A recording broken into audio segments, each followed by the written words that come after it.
வெள்ளிக்கிழமை புனித ஜும்மாவுடைய இந்த இடமில்லை நாமெல்லாம் இந்த பள்ளியிலே அமர்ந்து இஸ்லாத்தை அதனுடைய எல்லா கோணங்களிலேயும் அறிவு கொள்ளும் முகமாக நல்லதொரு வாய்ப்பினை வழங்கி இருக்கக்கூடிய வல்ல ரஹ்மானுக்கு எல்லா புகழும் அல்ஹம்துலில்லாஹ். அன்பிற்கினிய சகோதரர்களே, இஸ்லாம் என்ற இந்த மிகச்சிறந்த ஒரு மார்க்கத்தை, ஒரு வழியை நமக்கெல்லாம் வழங்கி அல்லாஹ் நம் மீது பேரவர்களை அடிக்க வந்திருக்கிறார். இந்த இஸ்லாம் என்ற இந்த மார்க்கமானது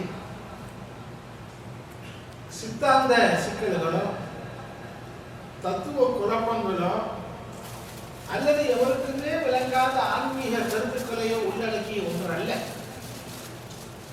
இஸ்லாம் என்பது மிக எளிய ஒரு மார்க்கம். மனிதனுக்கு நாகரிகத்தையும் ஒழுக்கத்தையும் கற்றுத்தருகின்ற மார்க்கம். அவனுடைய வாழ்வியல் நெறிகளை, அவன் வாழும் முறையை சீர்திருத்துகின்ற ஒரு மார்க்கம். இஸ்லாத்தில் ஏதாவது புரியாத விஷயம் இருக்கா? பெரிய ஞானம் வச்சு ரொம்ப கஷ்டப்பட்டு விளக்கி அதெல்லாம் ஒன்றும் இல்லை. இதுவா கையில் பல்வலகனியா பல்வலக சுபத்து இதை புரிஞ்சுக்கிறதுக்கு ஒரு பெரிய ஆய்வுலாம் நடத்த வேண்டியது இல்லை. நகை வெட்டினியா நகத்தை வெட்டு, அது ஒரு சுண்ணத்து. சாப்பிடும்போது வலது கையால் சாப்பிடும். சிறுநீர் கழிக்க போகும்போது நின்றுக்கிட்டு கழிக்காத, உட்கார்ந்து சிறுநீரை கழிக்க வேண்டும். இதுக்கு ஒரு பெரிய இது காரணமாக சொல்ல வேண்டியது இல்லை. மேலே தெரிஞ்சுக்கணும். கல்யாணம் முடிச்சுக்காங்க, குழந்தை ஊட்டியில பெற்றுக்கணும். எளிய நடைமுறைகளை நமக்கு கற்றுத் தருகிறது இஸ்லாம். இது ஒரு மனிதனுடைய தனிப்பட்ட வாழ்வோடு தோன்றக்கூடியது. ஒரு மனிதனுக்கு ரெண்டு விதமான வாழ்க்கை இருக்கிறது. முதலாவது வாழ்க்கை அவன் தனிப்பட்ட முறையில் உள்ளது. பள்ளி வளர்ப்பது, குளிப்பது, சாப்பிடுவது, உழைப்பது, இதெல்லாம் அவங்கள சேர்ந்தது. இது அடுத்தால பிரச்சனை. இரண்டாவது ஒரு வாழ்க்கை இருக்கிறது சமூக வாழ்க்கை. நாம் பிறரோடு கலந்து பழகுவது, அதற்கும் சரியான வழிமுறைகளையும் தீர்வுகளையும் இஸ்லாம் காட்டுகிறது. பாவமாக பக்கம் பக்கமாக பிரிச்சு பிரிச்சு பலாச்சொலையை கொடுப்பது போல முடிச்சு எடுத்து வாயில வச்சு வந்துட்டான். சாப்பிடும் நல்லா இருக்கா? இது இஸ்லாம் நமக்கு சொல்லுகின்ற அந்த மார்க்க வழிமுறை. வெறும் தொழுவதால மட்டுமோ, நோன்பு வைப்பதால் மட்டுமோ உங்கள் ஈமான் பொங்கி நிறைஞ்சி வலிந்து சொன்னதுக்கு போயிட முடியாது. அருமை சகோதரர்களே, மற்ற சகோதரர்களுடன் நீங்கள் எப்படி பழகுகிறீர்கள்? முஸ்லிம் என்றால் யார்? மனித முஸ்லிம் என்று கேட்கப்பட்ட போது நபிகள் பெருமானார் ஸல்லல்லாஹு அலைஹி வஸல்லம் சொன்னார்கள், அல் முஸ்லிமு மன் சலிமல் முஸ்லிமூன மின் லிசானிஹி வ யதிஹி. எவருடைய நாவினாலோ அல்லது கையாலோ மற்றவன் துன்புறுத்தப்படாமல் இருக்கிறான், அவன்தான் முஸ்லீம். அதாவது ஒருவன் இன்னொருவருக்கு அவருடைய கையாலோ கரத்தாலோ நாவினாலோ தொல்லை கொடுப்பானீங்கன்னா நாம் முஸ்லீம் என்ற இலக்கண வரம்பிற்கு அப்பாற்பட்டு வெளியே போய்விடுகிறார். அதுபோல ஒரு மனிதன் இன்னொரு மனிதனோடு கொள்ளுகின்ற உறவுகள் என்பது பல்வேறு வடிவங்களிலே இருக்கிறது. கணவன் மனைவிக்கு இடையிலே உறவு இருக்கிறது, தகப்பன் பிள்ளைக்கு இடையிலே உறவு இருக்கிறது, பெற்றோர்களுக்கு இடையிலே உறவு இருக்கிறது, நண்பர்களுக்கு இடையிலே உறவு இருக்கிறது, அண்டை வீட்டாருக்கு இடையிலே உறவு இருக்கிறது.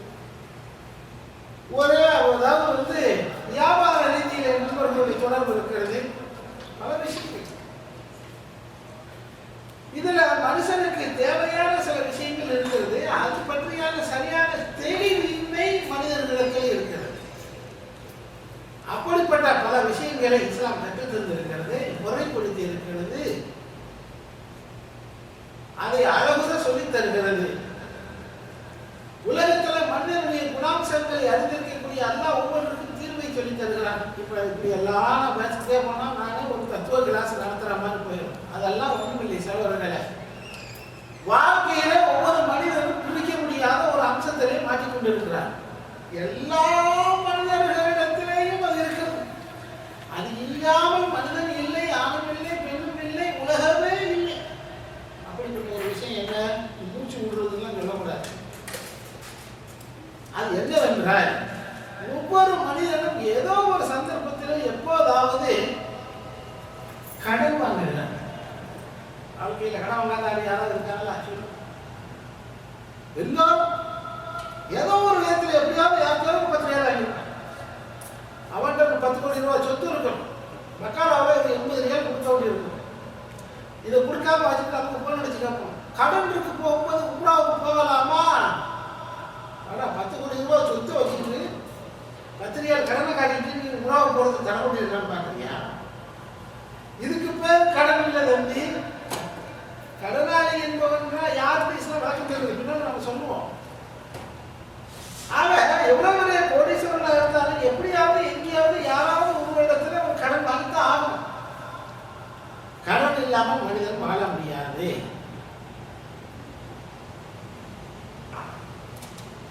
சில பகுதிகளிலே இந்த கடன் என்பது பெரிய ஹேபிட் ஆயிடுச்சு. சில பேர் இருக்கான், மாசத்துல 2 தடவையாவது யாருக்காவது ஒரு 100 ரியால கடனை வாங்கலைன்னா அவனுக்கு தூக்கமே வராது. மாசம் யாருக்கும் கடனே வாங்கலையே, ரொம்ப ஃபேமஸ் ஆயிடுவான் அந்த ஏரியாவிலேயே. அவன் பார்த்தோன்னே சொல்லுவாங்க, நான் வந்துட்டா அந்த தண்டல் வரி வசூலிக்கிறவரே, அவங்க பட்டக்காரெல்லாம் கொடுத்துருவாங்க கடன். இந்த கடனை ஏதாவது ஒரு சந்தர்ப்பத்தில் ஒரு மனிதன் எப்படியாவது வாங்க செய்கிறான். தோழர்கள் நபித்தோழர்கள் வாங்கியிருக்கிறார்கள், நபிகள் நாயகம் ஸல்லல்லாஹு அலைஹி வஸல்லம் வாங்கியிருக்கிறார்கள், நான் வாங்கியிருக்கிறேன், நீங்கள் வாங்கியிருக்கிறீங்க, யாரும் சொல்ல முடியாது. 10 கடன் இல்லை, எல்லாத்தையும் கடன். இந்த கடன் வாங்கும் பழக்கம் என்னுடைய சொந்த ஆய்வின் அடிப்படையில் பார்த்தால் உலகத்திலேயே இந்தியாவில் மட்டும்தான் அதிகமாக இருக்கு. இன்னும் சொல்ல போனால் தமிழ்நாட்டில் தான் அதிகமாக தெரியுது.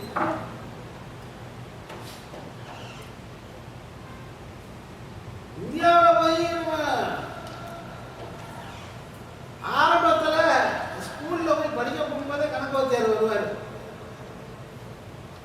நாளில் 8 போகுமா போகாது. அடுத்தது என்னன்னா யோசிக்க மாட்டாங்க. உடனே என்ன செய்வார், உடனே அவன் கடன் வாங்கு, அதில் எது போகுமா போகாது. அப்போ என்ன செய்யறது, பக்கத்தில் கடன் வாங்கு, கடன் வாங்கி சொல்லி கொடுத்த வார்த்தை அவன் ஒரு தடவையாவது வாங்க கடனை திருப்பி கொடுன்னு சொன்னதே கிடையாது. இந்த கணிதத்தை படிச்சுட்டு மந்திரியா போனா அவன் என்ன பண்ணுவான், IMFலையும் உலக வங்கியிலையும் கடன் வாங்குவான். அவன் சொல்றது பூரா இந்தியா கட்டுப்படும். கடன் கொடுத்த நிறைய பேர் அவனுடைய காரியங்களை சாதித்திருக்கிறார். கடன் கொடுத்து அருமைச்சவர்களை இந்த கடன் என்பது இதை பற்றி திருமறை குர்ஆன்ல சூரத்துல் பக்ரா 282வது வசனம் ஞாபகம் வச்சுக்கோங்க. சூரத்துல் பக்ரா 282வது வசனம். இன்னும் சொல்ல போனா திருமறை குர்ஆன்லயே மிகப்பெரிய வசனம் இருக்குல்ல, ஆயத். குர்ஆன்ல எடுத்துட்டீங்கன்னா உள்ள 6,000 ஆயத்து இருக்குன்னா உள்ளதுலேயே மிகப்பெரிய மிக நீளமான ஒரு வசனம் இந்த கடனை பத்தி எல்லாம் சொல்றது. ரொம்ப இருப்பான் போல இருக்கு மனுஷன். அதனால அந்த வசனத்தை என்ன பண்ணிருக்கான், 1/2 பக்கத்துக்கு அந்த வசனம் வருது. அது ஏதாவது நீங்கள் ஒரு குறிப்பிட்ட கால அளவுல ஒருவர் கடன் கொடுத்துக் கொள்வீர்கள், அதை எழுதிக் கொள்ளுங்கள். முதலாவது விஷயம், கடன் கொடுத்தா என்ன செய்யணும், எழுதிக்கணும். சும்மா ஒரு 50,000 ரூபாய் சரி ஒரு கைத்து போட்டு ஸ்டாம்பு ஓட்டி இல்லை எவ்வளோ நம்பிக்கை இல்லையா, என்ன கதை செய்யுது, ஊரில் ஒரு கடன் மதித்து இருக்குது, எழுதிக்கடை சண்டைக்கு வராங்க, கைது பண்ண மாட்டாராமா. அப்ப என்ன, எவ்வளவு நம்பிக்கை இல்லையா, உங்க நம்பிக்கை தான் இருக்கு, கோர்ட்ல போய் சொல்லு, எவ்வளவு நம்பிக்கை இல்லையா, ஜட்ஜில கேள்வி ஒத்துக்குவாரா? ஆனா உனக்கு தான் கல்யாணம் முடிய போறான், பொண்ணுக்காரன் உட்காந்துருக்கா, நிக்கா மஜ்லிஸ் பள்ளியாசல்ல நிக்கா புத்தகத்தை எல்லாம் எழுதி எல்லாம் இதுல போட்டாங்க, இது எல்லாம் எழுதி மாப்பிள்ளையோட கைது போட முடியாது. எவ்வளவு நம்பிக்கை இல்லையா அப்படின்னு கல்யாணம் பண்ணிப்பாங்க. எழுதிக்கிறோம், ஒரு கடனை வாங்கினா கண்டிப்பா எழுதி கொள்ள வேண்டும்.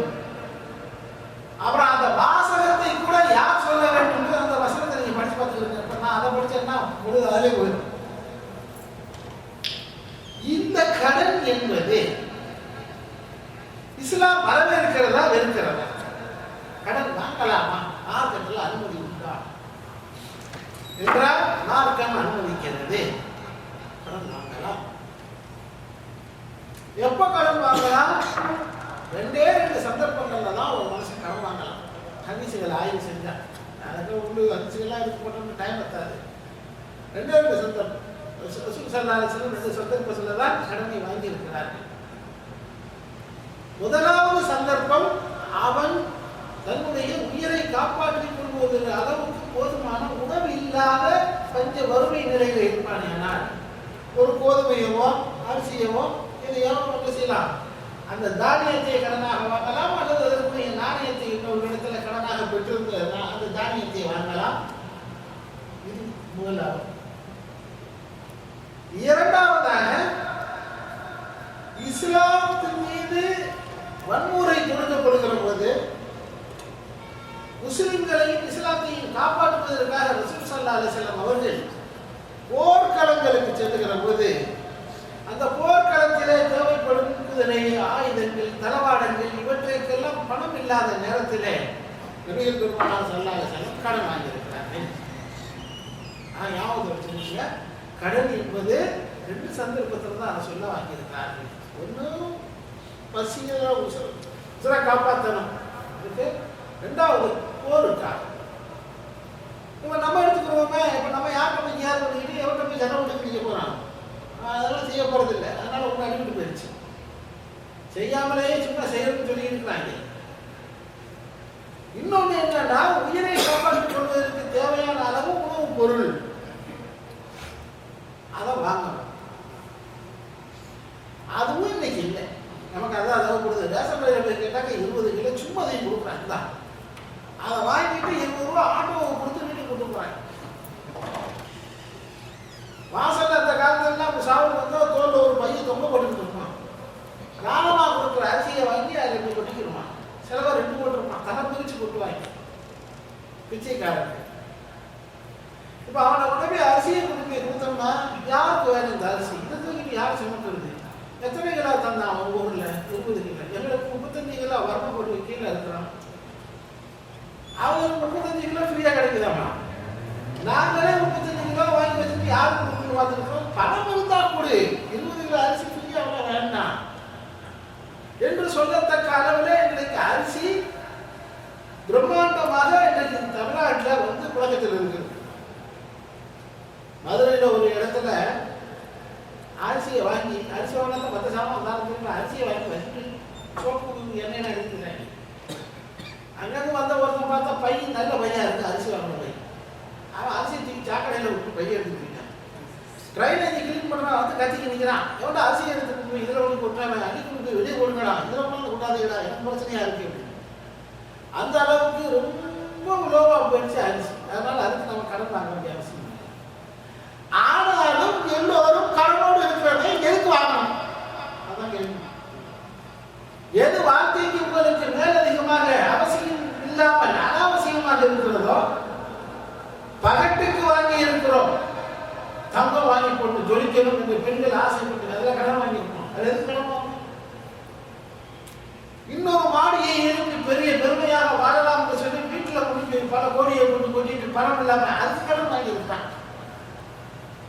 20 வருஷமா 15 வருஷமா 20 வருஷமா அந்த நாட்டில் சம்பாதிக்கக்கூடிய ஆட்கள் கேட்டால் இன்னும் 4 லட்சம் ரூபா கடன் இருக்கு. ஆனால் இவங்களால சம்பாதிச்சதை என்னப்பா வரணும்? ஆனால் ஒரு வீடு கட்டுங்க, ஒரு பொம்பளை பிள்ளையை கட்டி கொடுங்க, இப்படிலாம் செலவழிச்சு. அப்ப இந்த மாதிரியான தேவைகளுக்கு தான் கடனை வாங்கி இருக்கிறோமே தவிர இஸ்லாம் சொன்ன அந்த அவசியத்திற்கு நாம் கடன் வாங்கவில்லை, அருமை செலவவில்லை. சரி, யதார்த்தமாக உண்மையிலேயே ஒருவன் வறுமையில் இருக்கிறான் என்றால் அவன் கடன் வாங்குவதற்கு மார்க்கத்தில் அனுமதி இருக்கிறது.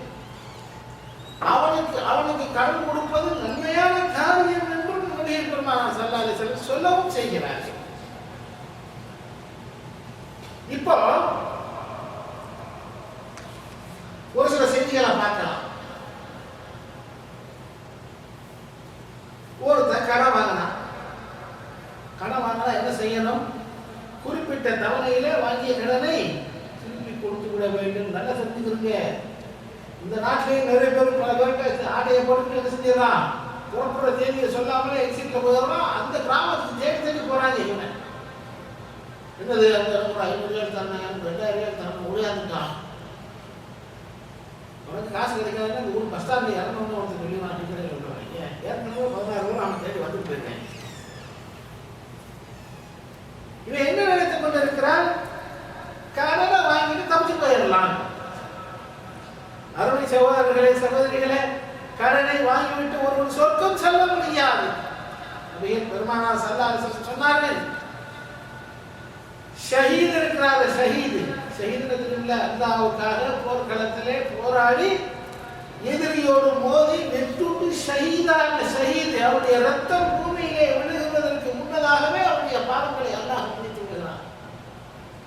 அப்படிப்பட்ட அந்த ஷஹீது மறுமையிலே போவார், அல்லாஹ்விடத்தில் போவார். சொற்கள் நிறைய தொடர்ந்து போற வரை அல்லாஹ் தடுத்துனா, ஐயா என்ன அது, இன்னும் இவ்வளவு காசு வாங்கி இருக்கிறியா? ஆமா, பதில் அதை கொடுத்துட்டு அப்புறம் சொர்க்கத்துக்கு போகலாம். ஷஹீதாக இருந்தாலும் மன்னிப்பு கிடையாது சகோதரர்களே. மனிதர்களிடத்தில் பெற்ற கடனை திருப்பி செலுத்தாதவரை சுவரும் செல்ல முடியாது என்று ரசூல் ஸல்லல்லாஹு அலைஹி வஸல்லம் ஆணித்தரமாக சொல்லுகிறார்கள்.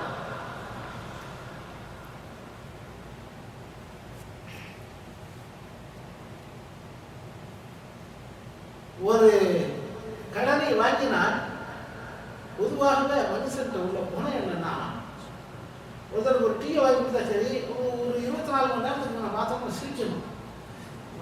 சிரிச்சாதான் அந்த டீயினுடைய பவர் இருக்குன்றாங்க. ஒருவேளை சாப்பாடு கொடுத்தா ஒரு 3 நாளைக்காவது சிரிக்கணும். இந்த கடன் இருக்கு இல்லையா, இந்த கடனை ஒருவன் தந்து விட்டால் அவனை பார்க்கும் போதெல்லாம் நமக்கு ஒரு இன்ஃபீரியாரிட்டி காம்ப்ளெக்ஸ் ஏற்படும், ஒரு தாழ்வு மனப்பான்மை. அவன் கடன் போது நம்ம கடன் பெற்றோம், அது வந்து சேர்த்து யாருக்கும் கொடுக்காத மரியாதை இருக்கும். காரணம் என்னன்னா அவன் கடன் வந்திருக்கான். கடன் பட்டார் நெஞ்சம் போல கலக்கி நான் இலங்கை விருந்தன் எழுதுவான் கம்பாரமான கடன். உங்களுடைய மான